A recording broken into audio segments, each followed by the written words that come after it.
আপনারা উদাহরণস্বরূপ যখন ইউটার্ন করবে শাহবাগ মনে করে এই পাশে আসলো, এই সাইডের রাস্তায় আসলো, মানে থানার সাইডের রাস্তাটা এই পোর্শনে যখন আসবে, আপনারা প্লিজ ডাইন সাইডের যে রাস্তাটা ওই রাস্তায় আপনারা কেউ যাবেন না। ওই রাস্তায় গেলে আপনার এটা তো দোয়েল চত্বর হয়ে যখন শহীদ মিনার হয়ে ওখান থেকে জিমনেশিয়ামের রোড দিয়ে দোয়েল চত্বর হয়ে আবার চারুকলা এসে শেষ হবে। তো আপনারা যদি ডাইন সাইডের এই যখন যাইতেছে তখন ডাইন সাইডের রাস্তা বা দোয়েল চত্বর থেকে যখন আসবে এই প্রসেশন বা এই শোভাযাত্রার এই রুটটাই প্লিজ আপনারা কেউ সামনে যাবেন না, তাহলে এই প্রসেশনটা আসতে বিঘ্নিত হবে। আপনাদের কাছে আমার অনুরোধ, এবং যেনারা এই শোভাযাত্রায় যোগদান করতে আসবেন তারা যেন প্রসেশনের সামনে না যান, তাহলে মেনে চলেন, তাহলে প্রসেশনটা মার্চে সমস্যা হবে। বাংলা মোটর ক্রসিং এখান থেকে বড় গাড়িগুলো চলে আসবে মগবাজার দিকে। আমরা ক্ষেত্র বিশেষে কিছু ছোট গাড়ি লাইট ভেহিকেল নেভি ক্রসিং এ আইনা হোলি ফ্যামিলি হাসপাতালের দিকে পাঠাবো। এরপরে মিন্টু রোড ক্রসিং, ক্ষেত্র বিশেষে পুলিশ ভবন crossing, Bailey road crossing, Kakrail church crossing, এসব জায়গায় গাড়ি বন্ধ থাকবে। তারপরে কদম ফোয়ারা ক্রসিং বা এটা প্রেস ক্লাবের যে গ্যাপ, প্রেস ক্লাবের সামনে একটা গ্যাপ আছে, পুরো কদম ফোয়ারা পর্যন্ত আসতে পারবে না।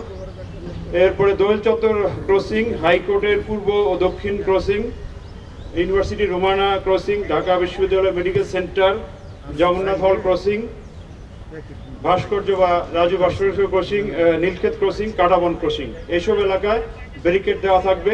তবে এইসব ব্যারিকেড ডিঙ্গিয়ে অ্যাম্বুলেন্স আমরা অ্যালাউ করবো, যেহেতু এখানে কয়েকটা স্বনামধন্য বা বড় হসপিটাল আছে। এর বাইরে আমরা আগে ছিল 0 পয়েন্ট ইউবিএল কর্মচারী হাসপাতাল, এগুলো বন্ধ থাকতো, এগুলো আবার খোলা থাকবে। সাগরতে বাংলা মোটর, এখানে আমরা হয়তো গাড়ি আউটগোয়িংয়ে চালাতে পারবো, ইনকামিং হতে পারবে না, অর্থাৎ সাগরা থেকে বাংলা মোটর যেতে পারবে। চানখারপুল হইতে আজিমপুর বা মিরপুর রোডে যেতে পারবে বাম লেনে গাড়ি। বাংলা মোটর হইতে নেভি গ্যাপ পর্যন্ত হালকা গাড়ি চলতে পারবে। এছাড়া গাড়ি চলাচলের জন্য যে দিক নির্দেশনা, রমনা পার্ক, সরোয়ার্দী উদ্যান ও ঢাকা বিশ্ববিদ্যালয় এলাকায় ডাইভারশন পয়েন্ট সমূহ ব্যতীত কিছু রাস্তায় আমরা গাড়ি চলাচল করতে পারবে বা কোন দিকে চলাচল করবে সেটা আমরা বলে দিচ্ছি। মিরপুর ফার্মগেট হইতে শাহবাগ অভিমুখী যাত্রীবাহী যানবাহন বাংলা মোটর ক্রসিং হতে বামে মোড় নিয়ে মগবাজার ক্রসিং হয়ে গন্তব্যে পৌঁছতে পারবে।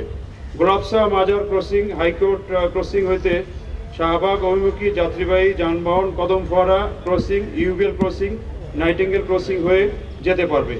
সায়েন্স ল্যাবরেটরি ক্রসিং হতে শাহবাগ অভিমুখী যাত্রীবাহী যানবাহন মিরপুর রোড দিয়ে Azimpur crossing, Chankharpul crossing, Bakshibazar crossing হয়ে গন্তব্যে যেতে পারবে। গাড়ি পার্কিং এর জন্য আমরা বেশ কিছু রাস্তা নির্ধারণ করেছি। নেভি গ্যাপ হইতে হোলি ফ্যামিলি হাসপাতাল বন্ধ, রাস্তার দুই পাশে কিছু গাড়ি পার্ক করা যাবে। মৎস্য ভবন ক্রসিং হতে সেগুন বাগিচা বন্ধ যে রোডটা, সেখানেও আমাদের বিশেষ করে অফিসিয়ালদের গাড়ি পার্কিং থাকবে। শিল্পকলা একাডেমি গলি, এখানেও অফিসিয়াল বা যারা ডিউটিতে নিয়োজিত থাকে তাদের গাড়ি থাকবে। কাটাবন ক্রসিং হইতে নীলক্ষেত ক্রসিং হয়ে পলাশি বন্ধ, এখানে রাস্তার এক পাশে কিছু গাড়ি পার্কিং করা যাবে। দোয়েল চত্বর ক্রসিং হইতে শহীদুল্লাহ হল ক্রসিং পর্যন্ত কিছু ইউনিভার্সিটি এলাকায় গাড়ি পার্কিং থাকবে। আব্দুল গনি রোড, এখানেও যেহেতু সচিবালয় বন্ধ, এখানেও কিছু গাড়ি পার্কিং থাকবে। এর বাইরেও মানিক মিয়া এভিনিউ প্লাস এটাকে বলে ওই যে বাণিজ্য মেলা মাঠ, পুরাতন বাণিজ্য মেলা মাঠ, জিয়া উদ্যান, মানিক মিয়া এভিনিউ, এখানেও নর্থ সিটি কর্পোরেশনের উদ্যোগে বৈশাখী মেলা এবং শোভাযাত্রার আয়োজন করা হবে, সাংস্কৃতিক অনুষ্ঠানের আয়োজন করা হবে। ওই কেন্দ্রীয় কিছু যান চলাচল আমরা নিয়ন্ত্রণ করব।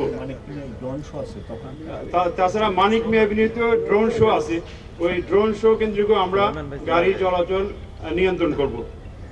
এই হলো আমার পয়েন্টগুলো, স্যার বলবেন। আচ্ছা, একটা পয়েন্ট আমি একটা পয়েন্ট আমি ভুলে গেছি। আপনাদের প্রতি আমার রিকোয়েস্ট, এবং যিনারা শোভাযাত্রায় আসবেন তাদের প্রতি আমার রিকোয়েস্ট, শোভাযাত্রাটার রুট আপনাদেরকে বলছি, যেটা চারুকলার সামনে দাঁড়ায় শাহবাগের